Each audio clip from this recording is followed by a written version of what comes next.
Okay. Magandang araw po muli sa bawat sa atin. Ah,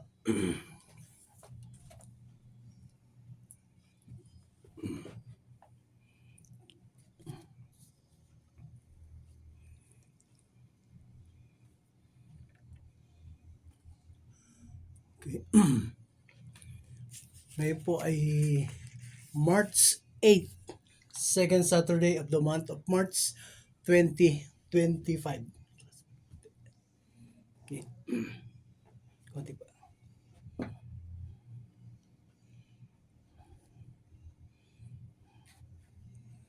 Okay, pwede na. Okay, thank you Lord God. Thank you Jesus. Okay, magandang araw po muli sa bawat sa atin. Ngayon po ay March 8, 2025. Okay. Ngayon po tayo po ay magpapatuloy sa ating pag-aaral ng salita ng Diyos. Ang mensahe po ngayon sa araw na ito ay nakatala po dito po ay ang basihan po natin ng ating mensahe sa araw na ito ay nakatala po dito sa aklat po ni Propeta Isaias, Kabanatang 41, pasimula po sa talatang 9 hanggang sa 13. Ito po ay babasahin ko sa wikang Tagalog. Isaias, Kabanatang 41, talatang 9 hanggang sa 13. Ganito po ang sinasabi. Ikaw ay kinuha ko sa dulo ng daigdig. Ang kausap po dito ng ating Panginoon. Si Yahweh po ang nagsasalita rito. Ang kausap po niya ay ang mga Israelita o ang Israel.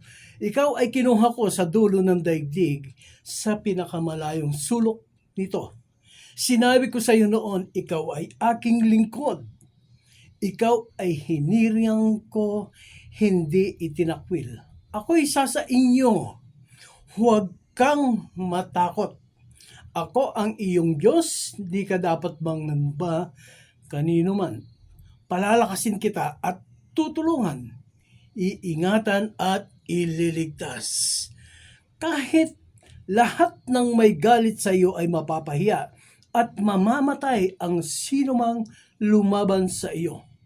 Hanapin ninyo ngunit di masusumpungan. Ang kaaway ninyo'y wala nang talaga. Talatang 13, Ako si Yahweh na inyong Diyos, ang siyang nagpapalakas sa inyo. Ako ang may sabing huwag kayong matakot at tutulungan ko kayo. Purihin ang Diyos sa pagkabasa ng kanyang salita. Amen. Okay.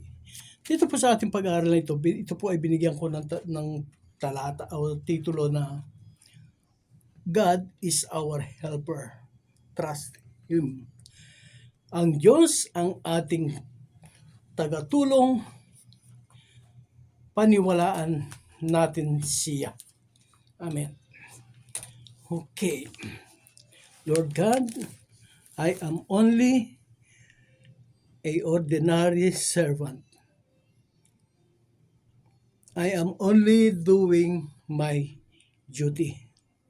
God is not looking what is your past. What matters to Him is your today. What you are today, what you are now. Come to Him as you are. Amen. Tulad po na sinabi ko, nabanggit ko na ang ating mensahe sa araw na ito ay yung God is our helper, trust Him. Ang Diyos ang ating tagatulong, paniwalaan natin siya.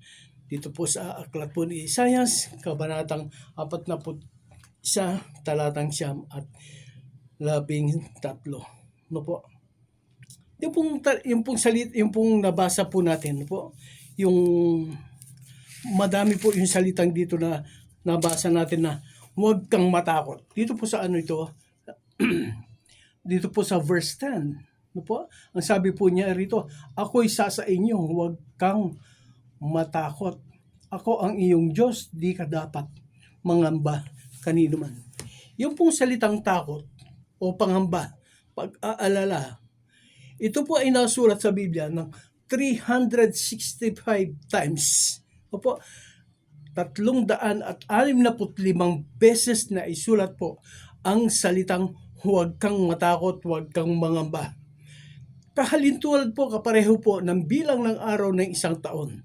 Sa mga tweet, ang bawat araw na itinalaga sa ating buhay ay may posibilidad na tayo po ay magkaroon ng damdamin o ng kaisipan, ng pandama na magkaroon tayo ng takot at pangamba.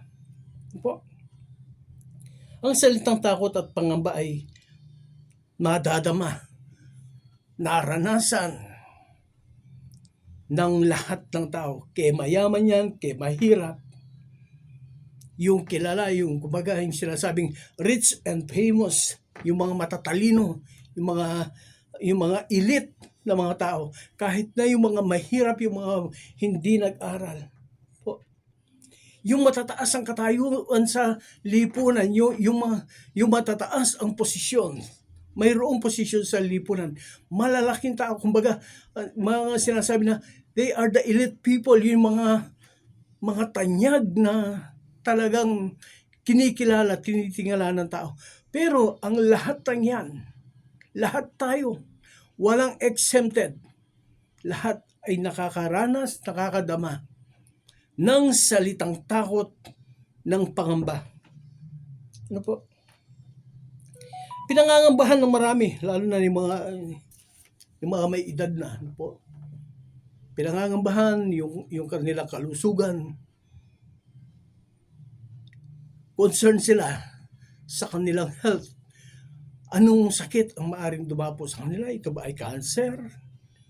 Ito ba ay diabetes? Ito sa mga lalaki, ito ba ay prostate cancer? Pinangangambahan yung kinabukasan ng kanilang mga anak. Pinangangambahan yung kanilang business, ito ba ay magiging successful o ito ba ay bankrupt? Palaging iniisip, palaging nangangamba na yung anak ko, yung apo ko na nag-aaral, makakatapos kaya siya ng kanyang kurso. Yung mga nakapag-aral na, yung mga nakapagtapos na, ang pinangangambahan nila, ang kinatatakot nila, makatagpo kaya ako, makasumpong kaya ako ng magandang trabaho.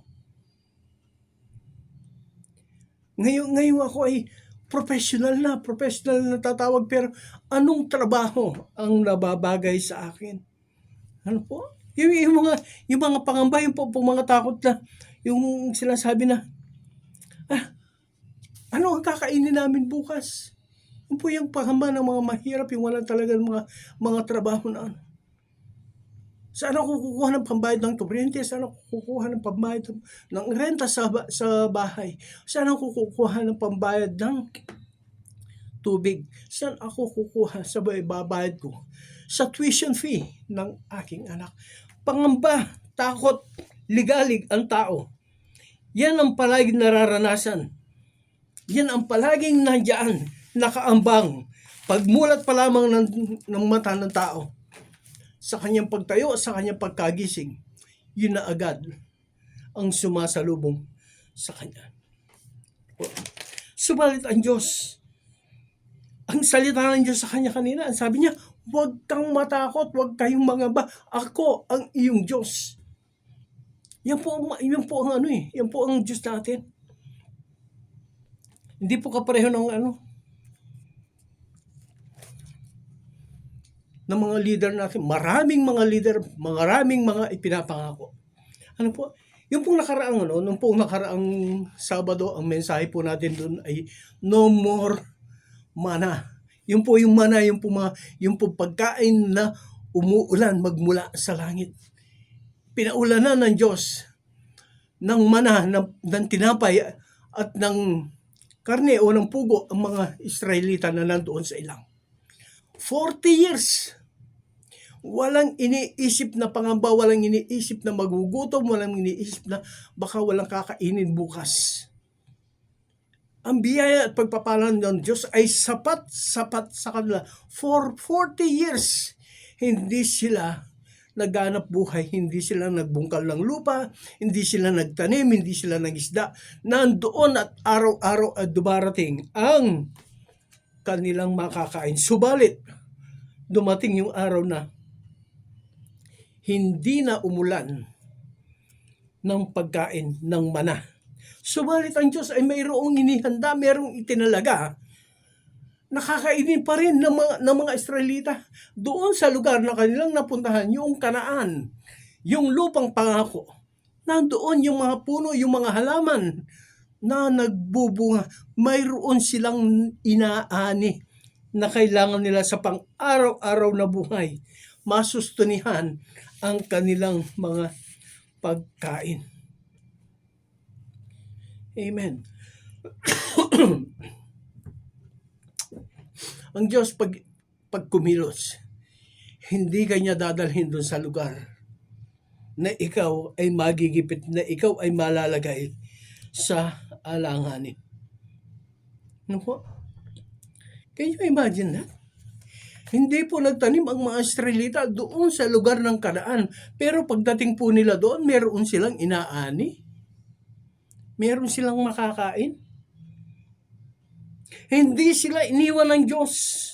Patuloy pa din ang kanyang probisyon. Patuloy ang kanyang biyaya at pagpapala sa kanila.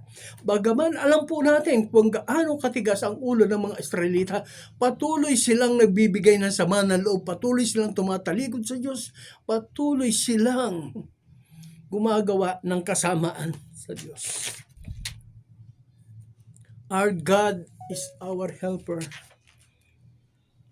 Hindi ka pababayaan sa lahat ng iyong mga pangangailangan. Ano po?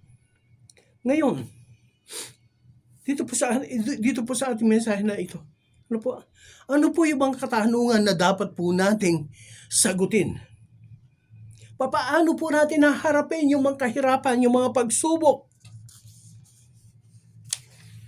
na nasa ating harapan? Dito po sa aklat po ng Exodus. Ano po? Exodus. Basahin ko po yung aklat po ng Exodus. Exodus chapter 3. Ito po.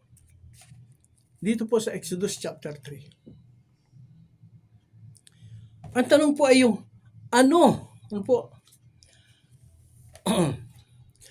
Paano natin kakaharapin ang mga pagsubok, ang mga kahirapan na dumarating sa ating harapan na wala pong pangamba at wala ang pagkatakot.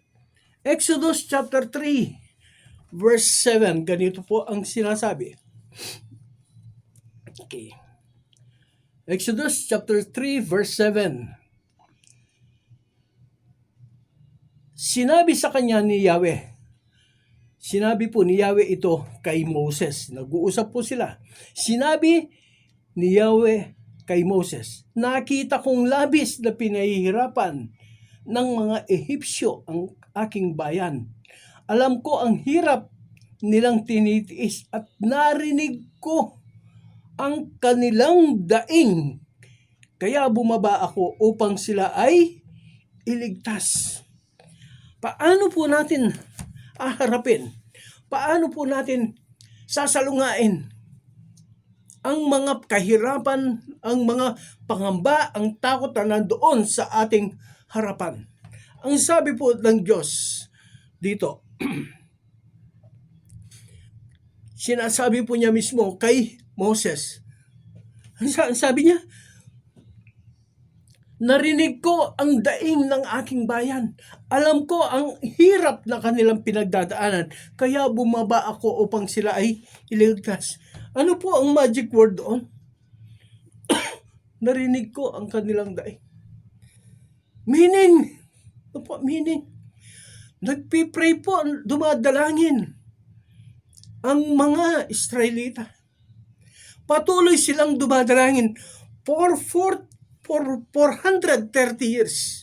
Ano po? 430 years po silang naging alipin ng Egypt. Patuloy po silang dumadalangin hanggang sa narinig ng Diyos ang kanilang mga karahingan. At ang Diyos ay bumaba. Ang sabi po ng Diyos, kaya bumaba ako upang sila ay iligtas. Kaibigan ko, pag dumadaan ang mga pagsubok, baka yun lang po, yun lang ang panahon na ikaw ay dumadalangin. Baka yun lang ang panahon na ikaw ay nagkikipag-usap sa Diyos. Sabi mo, ang tanong ay ito, mula ba kaninang umaga na ikaw ay magising, dumilat ang iyong mga mata, nagsabi ka ba sa Diyos, Panginoon ko, Diyos ko, salamat po sa isang araw pa na idinagdag mo sa buhay ko. Salamat pa, O Diyos, sa patuloy mong pagpapala, pagbabiyaya, pag-iingat, proteksyon, basbas sa bawat miyembro ng aking sabayan, ng aking mga mahal sa buhay. Salamat po, O Diyos, sa proteksyon, sa gabay mo. Salamat po, O Diyos, sa provision mo sa aming mga pangangailangan. Salamat po, O Diyos, sa mga pagtulong mo sa amin upang masolusyonan ang mga problema at mga suliranin. Nag-pray ka na ba, kaibigan ko? Sa oras ng pagkain, basta ka na lang ba susubo niya, hindi mo man lang maalala ang Diyos? Hindi mo man lang sabihin, Panginoon, salamat po sa mga biyayang ito na nasa aking harapan. Salamat po, O Diyos, mayroon akong damit na isinusuot. Salamat po, O Diyos, mayroon akong sapatos, mayroon akong tsinelas na isinusuot para sa aking panyapak. Salamat po, O Diyos, mayroong bahay na meron akong matitirahan, meron akong masisilungan. Pag malakas ang ulan, meron akong mapagtataguan pag mainit ang sikit ng araw. Meron ako matutulugan kung gabi na darating na. Nag-pray ka na ba, kaibigan ko? Magmula kaninang umaga hanggang sa mga oras na ito, naalala mo ba na kahit minsan ay magpasalamat, tumawag sa Diyos, kausapin ang Panginoon? Amen. Nabanggit ko po kanina, mga tao po, lalo na sa mga politiko, malapit na po ang election. Ang daming ipinapangako. Ang daming ipinapangako. Ipinapangako ang magandang bukas. Ipinapangako ang magandang trabaho. Ipinapangako ang magandang kinabukasan, magandang buhay. Ipinangako nga ang pagbaba ng presyo ng mga bili. Pero ano nangyayari? Yung takot at pangamba natin ng mga tao, halos araw-araw tumataas ang presyo ng mga bilihin. Presyo ng gasolina. Tandaan, pag tumaas ang gasolina, tataas ang presyo ng bigas, tataas ang presyo ng isda, tataas ang presyo ng gulay, karne. Yung pang-araw-araw na pangangailangan ng tao, nandiyan lahat, sunod-sunod ang pagtaas. Anong magandang pangako na ibinibigay ng mga tao? Wala po. Sabi niya, maganda ang magiging future mo. No. Hindi na po gaganda ang future ng mundo. I'm telling you this. Hindi na po magiging maayos ang takbo ng mundo. Ito po ay pahirap ng pahirap ng pahirap. Ano po? Ano po yung ano? Basahin po natin ang Biblia. Baka sabihin po ninyo, ako lang nagsasalita eh. Po sinasabi po dito sa aklat po ni San Mateo. Chapter 24. Matthew chapter 24. Okay. Thank you, Lord. Dito po nag-uusap po ang ating Panginoon Jesucristo at ang kanyang mga alagad. Ganito po ang sinasabi. Thank you, Lord. Dito po sa Matthew chapter 24, pasimula po sa verse 4. Ganito po. Sumagot si Jesus, kasi po kinakausap po siya. Tinatanong po siya ng mga alagad. Sumagot si Jesus, mag-ingat kayo na huwag maligaw ni numan.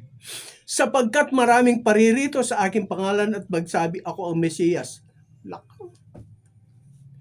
Pilipino, mayroong Mesiyas. Ang Mesiyas daw na kapalit ni Kristo. Ayun, nandun sa kulungan. At marami silang maliligaw. Ang dami niyang nailigaw. Ang dami niyang nauto.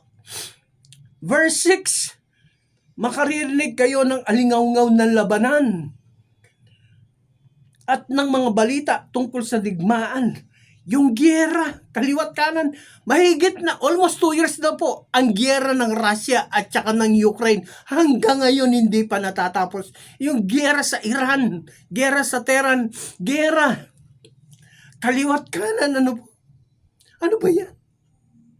Yung mga German, ang sabi po rito, makaririnig kayo ng alingaw-ngaw na labanan ng mga balita tungkol sa digmaan. Huwag kayong mabagabag. Dapat, huwag kayong mabagabag, huwag kayong matakot, huwag kayong mangamba. Sabi ng Diyos, dapat mangyari ang mga ito, ngunit hindi pa ito ang wakas. Hindi pa pala ang wakas yun.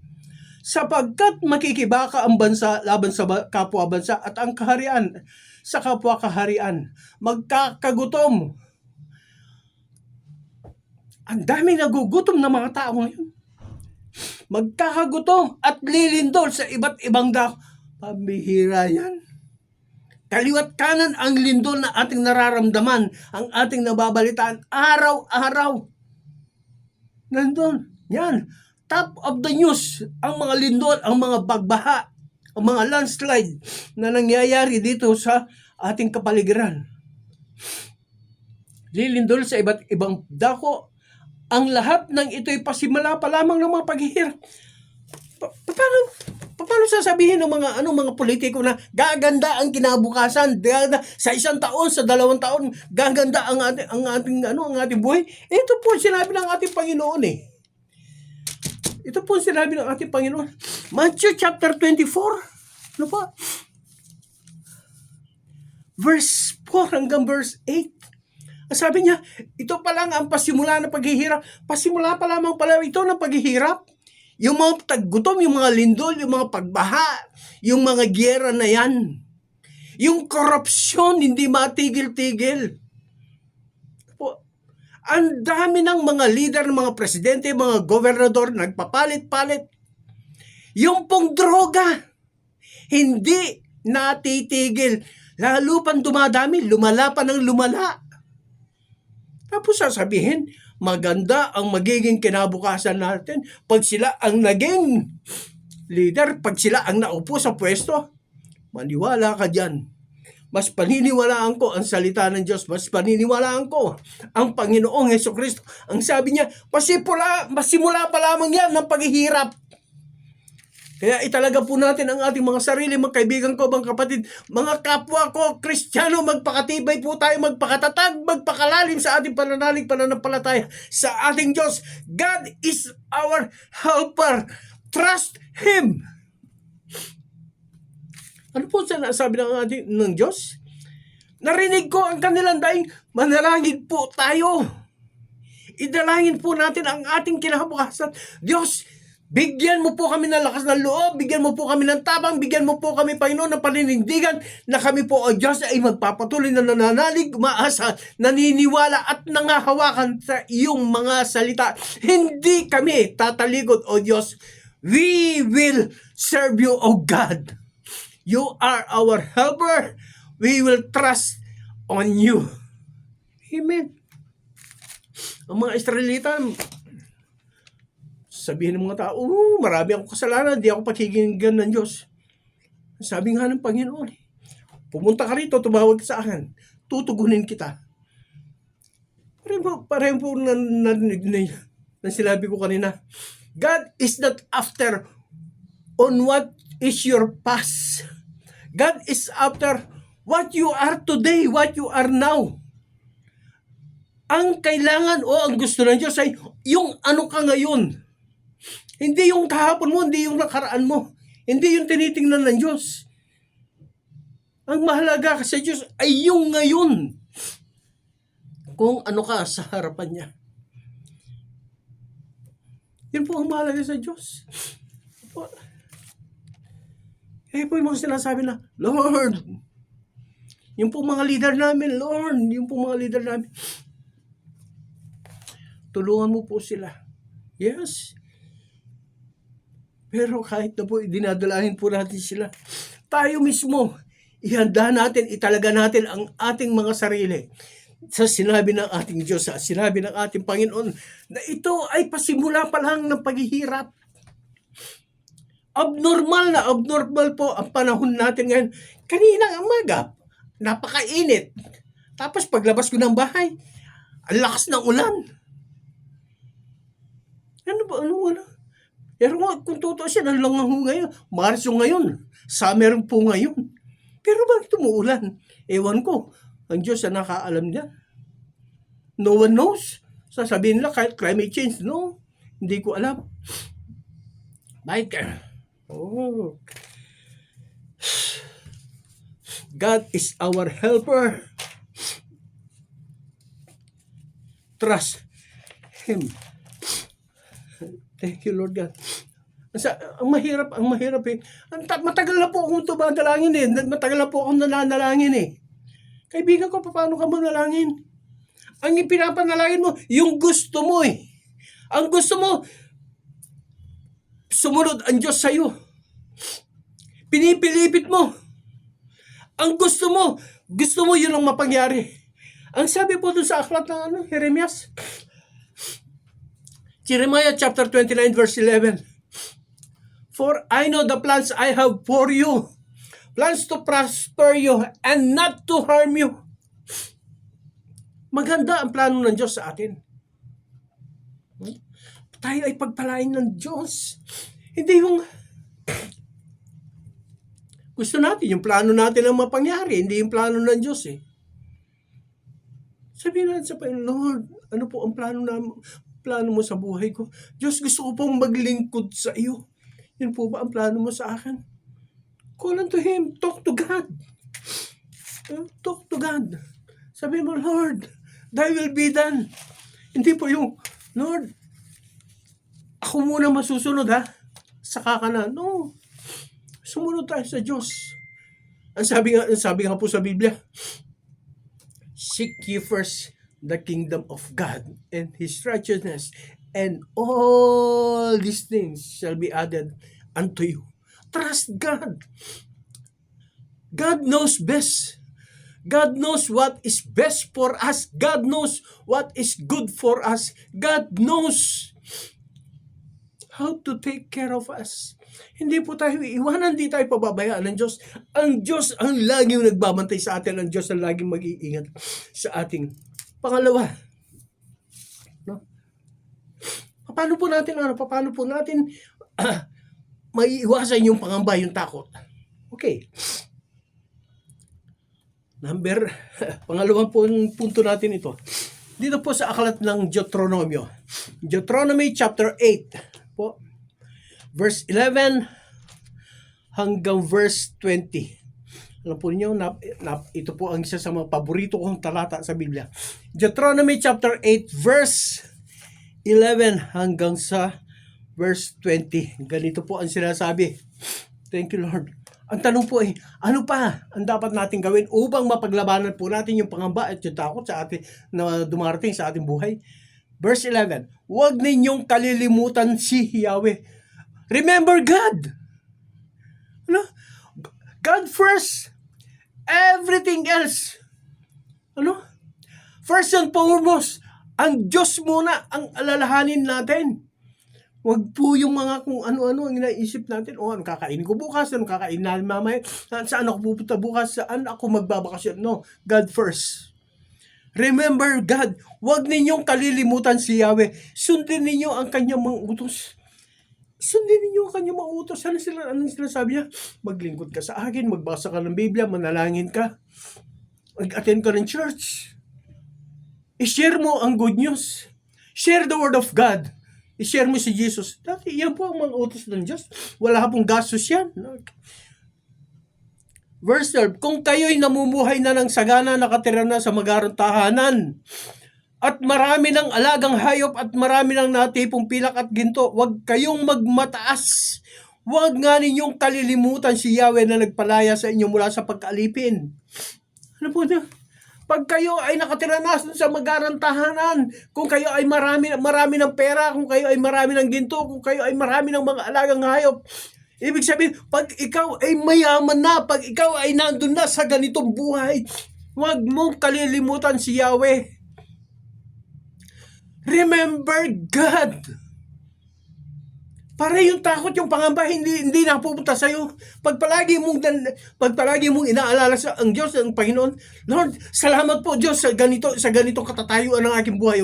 Lord, salamat po na ako, O Diyos, ay nandito sa ganitong estado ng buhay. Lord, salamat po yung anak ko na pagtapos ko sa aking pag-aaral.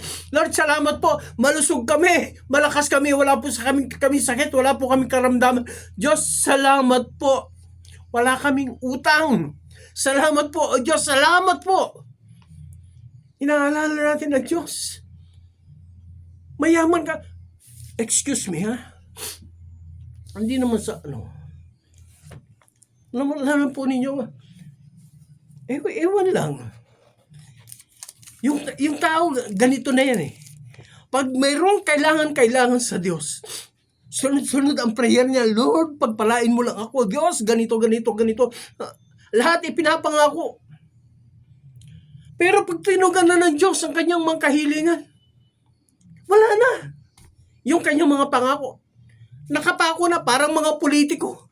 Yung politiko, habang nangangampanya yan, ang daming ipinapangako. Pero pag nasa pwesto na, forget na pangako. Ang sabi nga, politika lang yan.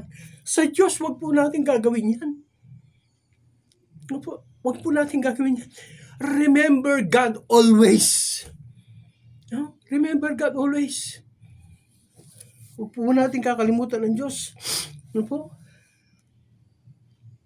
Ano po ang sabi? Dito po sa Deuteronomy chapter 32 verse 7. Remember the old things, the old times, the old days. Ano ibig sabihin nun? Alalahanin mo nang ikaw ay maraming kailangan sa Diyos. Alalahanin mo nang ikaw ay maraming mga problema. Alalahanin mo nang ikaw ay may sakit. Alalahanin mo nung ikaw ay nasa bingit ng kamatayan. Tumawag ka sa Diyos. Tinugon ka niya. Kaya nga nandito ka eh. Maganda ang buhay mo. Maalwan ang buhay mo. Magaan ang buhay mo. Pero,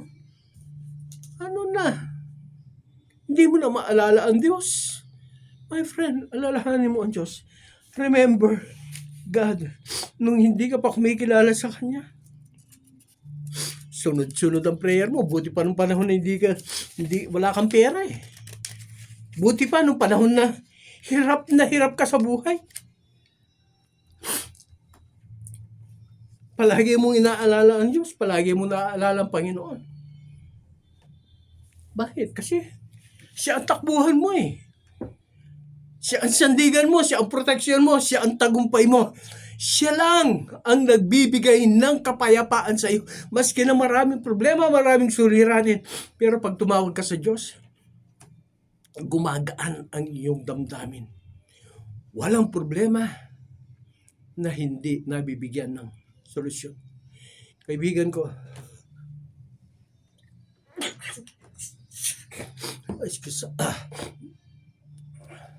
ang ating pag-aaral po ay yung God is our helper. Trust Him. God is in control po.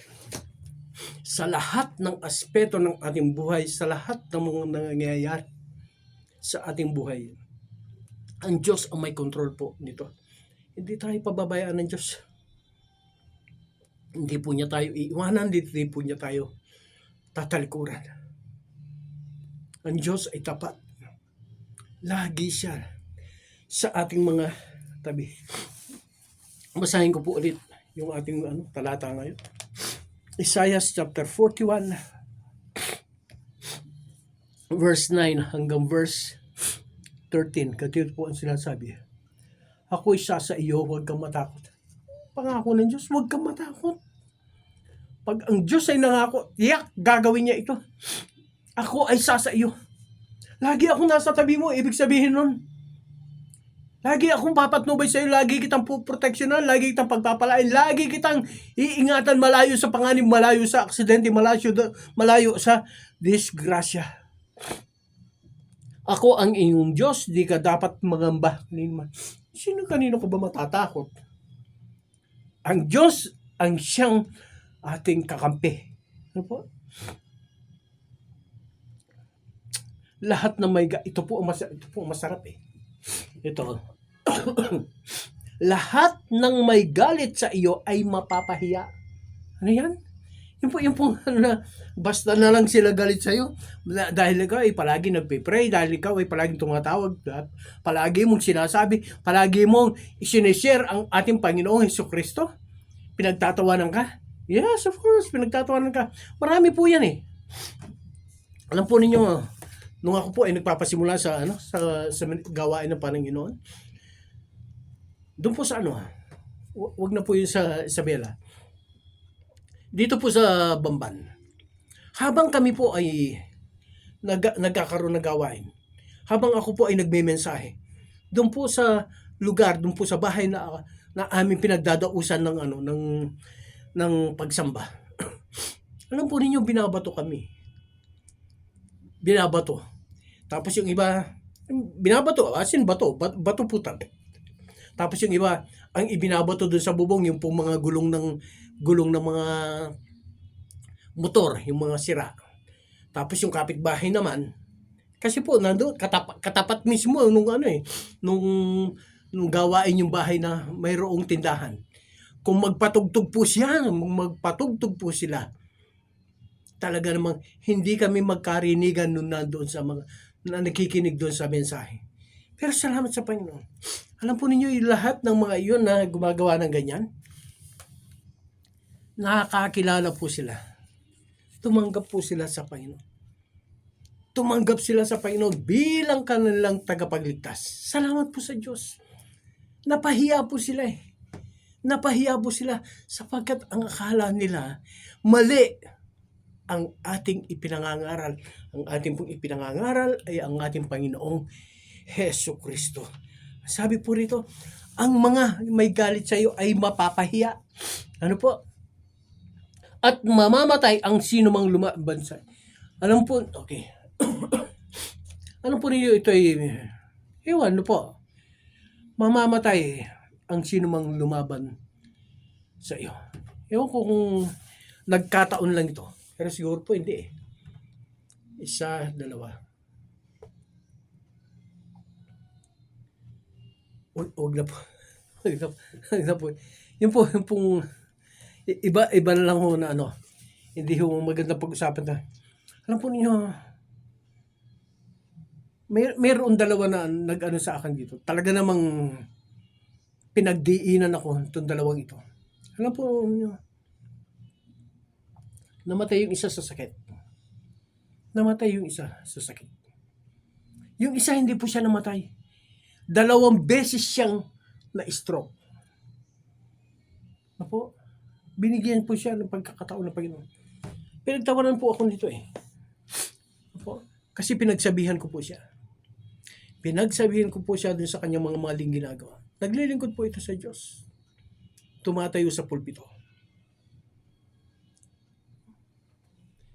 Alam po ninyo, pag ang Diyos ang siyang ating katulong, ang siyang ating kasama, iingatan po niya tayo, ipagtatanggol po niya tayo. Okay? Verse 12, hahanapin ninyo ngunit hindi masusumpungan. Ang kaaway nyo'y wala nang talaga. Alam po ninyo, ito po sabi rito, ang kaaway nyo'y wala nang talaga. Yung mga nakasama ko po, dating kasama ko. Kumbaga, masasabi ko na, missing in action, nowhere to be found. Opo, mga nakasama ko doon sa church doon. Mga nakasama ko sa mga gawain. Basta na lang sila lumubog. Yung isa, sabay po kami in-interview noon eh. Patungkol po doon sa gawain. Ang sabi po niya na alam mo, pastor, sabi niya sa akin, nung ako ay interviewin, ang sinabi ko ay ganito. Noon yun. Yung unang interview sa akin, ang sinabi ko ay ganito. Tapos kahapon na in-interview ako, ang sinabi ko sa kanila ay kapareho nung sinabi ko nung unang interview sa akin. Alam po ninyo, weeks after that, kasi ayaw po niyang bitawan yung gawain. Yung pong gawain kasi ibibigay sa akin. Ayaw po ng mga tao sa kanya. Ayaw po ng mga tao sa kanya. Salamat sa Panginoon. Weeks after that, basta lang po siya nawala. Di ko alam kung saan siya nagpunta, di ko alam kung anong ministry na. Wala po siyang ano. Wala pong balita sa kanya. Yan sinasabi po dito sa Biblia. Hanapin ninyo sila, ngunit hindi nga ninyo makikita sapagkat sila ay wala. Yung po ba nakasulat dito eh. Hahanapin nyo ngunit di masusumpungan. Ang kaaway ninyo ay wala nang talaga. Okay? Verse 13.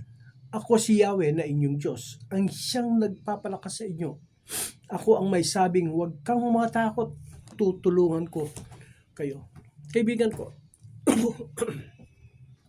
pag sinabi ng Diyos, gagawin niya. Hindi niya tayo iiwan, hindi niya tayo pababayaan. Huwag po tayong matakot. Talaga maraming pagsubok, mahirap po yung buhay na sasalungain natin. Ano po? Mahirap. Sabi nga po dito po sa aklat ng ikalawang Timoteo, chapter 3. Ang sabi po doon, ang sino mang nagnanais na sumunod sa Panginoong Hesukristo, ang sino mang nagnanais na siya ay mamuhay na sumusunod sa ating Panginoong Hesukristo, siya ay magdadanas ng maraming mga pagsubok. Kaya kaibigan ko, italaga na po natin, bilang mga Kristiyano, italaga na po natin ang ating mga buhay sa paglilingkod sa Diyos. Alamin na, asahan na po natin yung mga pagsubok ay nandiyan sa ating harapan. Sapagkat, nung tayo po ay wala pa sa pananampalatayang ito, okay lang ang buhay natin. Bakit? Yung pong kaaway, yung pong mga masamang espiritu, okay lang kasi kasama nila tayo. Pero nung tayo po ay magdesisyon, mag-isip, magplano na tayo ay maglilingkod sa ating Panginoong Jesucristo, ang mga masamang espiritong ito, sila ang gumagawa ng hadlang upang tayo ay hindi makapanatili sa ating paglilingkod sa ating Panginoon Jesucristo. Pero tatandaan po ninyo ito. Ang Biblia ang nagsasabi nito. Greater is He that is in me than he that is in the world. Mas makapangyarihan po yung nasa sa atin. Ito po ay ang ating Panginoong Jesucristo. Ito po ay ang Espiritu Santo. Yung nasa libas po, yan ang masamang espiritu. Mas makapangyarihan ang ating Diyos, mas makapangyarihan ang ating Panginoon. Kaya sa Diyos, ang Diyos ang ating tagatulong. Maniwala po tayo, umasa, manalig, manampalataya sa Kanya. Amen. Tayo po ay manalangin. Thank you, Lord. Panginoon Diyos na mabuti makapangyarihan. Pinupuri, sinasamba din natin, dakila ka namin ang Diyos. Ama, tunay nga po, ikaw po ang Diyos na aming tagatulong. Ama, turuan mo po kami. Akayin mo po kami na tunay na maniwala, manampalataya, manalig sa iyo, O Diyos. Hindi po namin magagawa ito, O Diyos, ng aming sarili. Kailangan po namin ng iyong tulong, kailangan po namin ng iyong lakas, O Diyos. Ama, salamat po. Ikaw po ang aming tagatulong, O Diyos. Salamat po, O Diyos, salamat. Tinataas po sa dakilang pangalan, O Diyos, ang mga anak mo na patuloy po na nanunood, sumusubaybay, nakikinig sa programang ito, O Diyos. Ama, pagpalain mo po sila. Sila po, Panginoon, na mayroong magkaramdaman, O God. Diyos, hindi mo po banggitin ang kanilang mga pangalan, O God. Mga kaibigan ko, mga kamag-anakan ko, mga mahal sa buhay, O Diyos. Mga kakilala, mga kapitbahay, O God. Lord, magkasama po sa church. Sila po na mayroong mga karamdaman. Sila po, O Diyos, na mayroong mga dalahin, mga pasanin, mga problema, mga suliran, O God. Lord, ikaw po ang siyang tumulong sa kanila, O God. Sila po, O Diyos, na mayroong Mangkaramdaman sila po na nandoon sa pagamutan. Sila po, O Diyos, na nakaratay, O Ama. Dalawin mo po sila, O Diyos. Sila din po na nandoon sa kanilang mga tahanan. Dalawin mo po sila, O Diyos, na mahawakan mo po ang kanilang kamay. Ibangon mo sila, O Diyos, sa banig ng karamdaman. Mabigyan mo po sila ng kalusugan. Ibalik mo po, O Diyos, ang kanilang pangangatawan. Maranasan ka po nila, madama po nila sa kanilang puso na ikaw po ay kailangan nilang kausapin, O God. Kailangan ka pong alalahanin, Diyos. Ito po ang aming sandata upang mapaglabanan po ang takot, ang pangamba, mapaglabanan po ang kaaway namin, O God.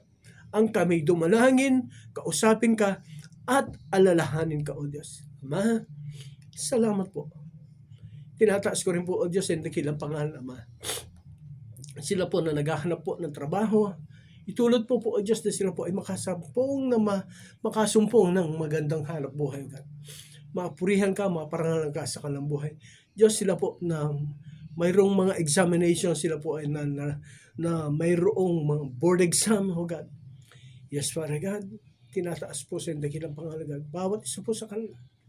Kung nasaan man po sila, O Diyos, ikaw po ang magbigay ng talino, karunungan, kaalaman sa kanila. Diyos, ipaalala mo po sa kanila ang kanilang mga pinag-aralan, O God. Turuan mo po sila, O Diyos.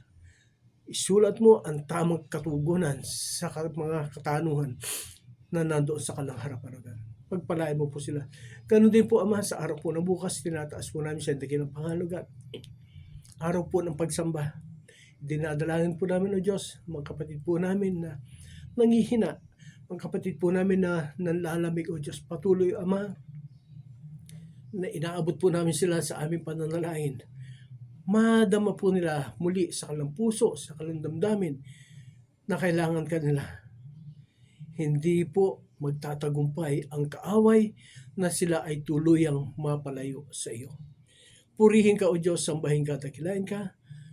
Ito po ang aming panalangin sa pangalan ni Jesus na aming Diyos, Panginoon, tagapagligtas, sa presensya at kapangyarihan ng Santong Espiritu. Amen at Amen. Thank you, Lord God. Thank you, Lord. Ngayon po, okay. Ngayon po ay paalala ko po muli. Ano po? Mayroon po tayong mga gawain dito po sa dito po sa Tarlac. Mayroon po tayong gawain CEMI Herona sa Bagong Bayan sa Lapungan. Sa pangunguna po iyan ni Pastor Jeffrey Binson. Po, CEMI Herona. Tapos po dito po sa may Cantarilla, San Manuel, CEMI San Manuel, District 4, Cantarilla, dito po sa may likod ng police office, police headquarters. Po, sa pangunguna po yan ni Pastor August Ronquillo. At mayroon din pong gawain doon po sa medyo malayo-layo sa may Cagayan Valley. CEMI Acosilian, Tuwaw. Sa pangunguna naman po yan ni Pastor Ariel Castillo. Makipanambahan po kayo sa kanila. Mararanasan po ninyo ang presensya at kapangyarihan ng ating Panginoong Diyos. Doon po sa may bandang Angeles, po, magitin ko po ang ilan. Doon po sa may Tangle, sa pangunguna po yan ni Pastor June Dison. Doon po sa Kuwayan, sa pangunguna naman po yan ni Pastor Donelan David. Sa Lara, sa pangunguna po ni Pastor MJ. Okay, doon po sa sa may Dapdap, sa pangunguna po sa may Dapdap, pangunguna po ni Pastor Francis Soliman. Tapos po sa may Rolling Hills, ito po sa bamba ng mga ito, sa pangunguna naman po ni Pastor Israel Isais. At doon po sa may Mainang, sa pangunguna ni Pastora Lenny Suarez. Okay? Yung po iba, nakalimutan ko. Okay. Salamat po. Kung kayo po ay malapit sa mga lugar na yan, makipanambahan po kayo sa kanila. Maranasan po ninyo ang presensya, kapangyarihan ng Panginoon. Amen. Amen. Thank you, Lord. Okay.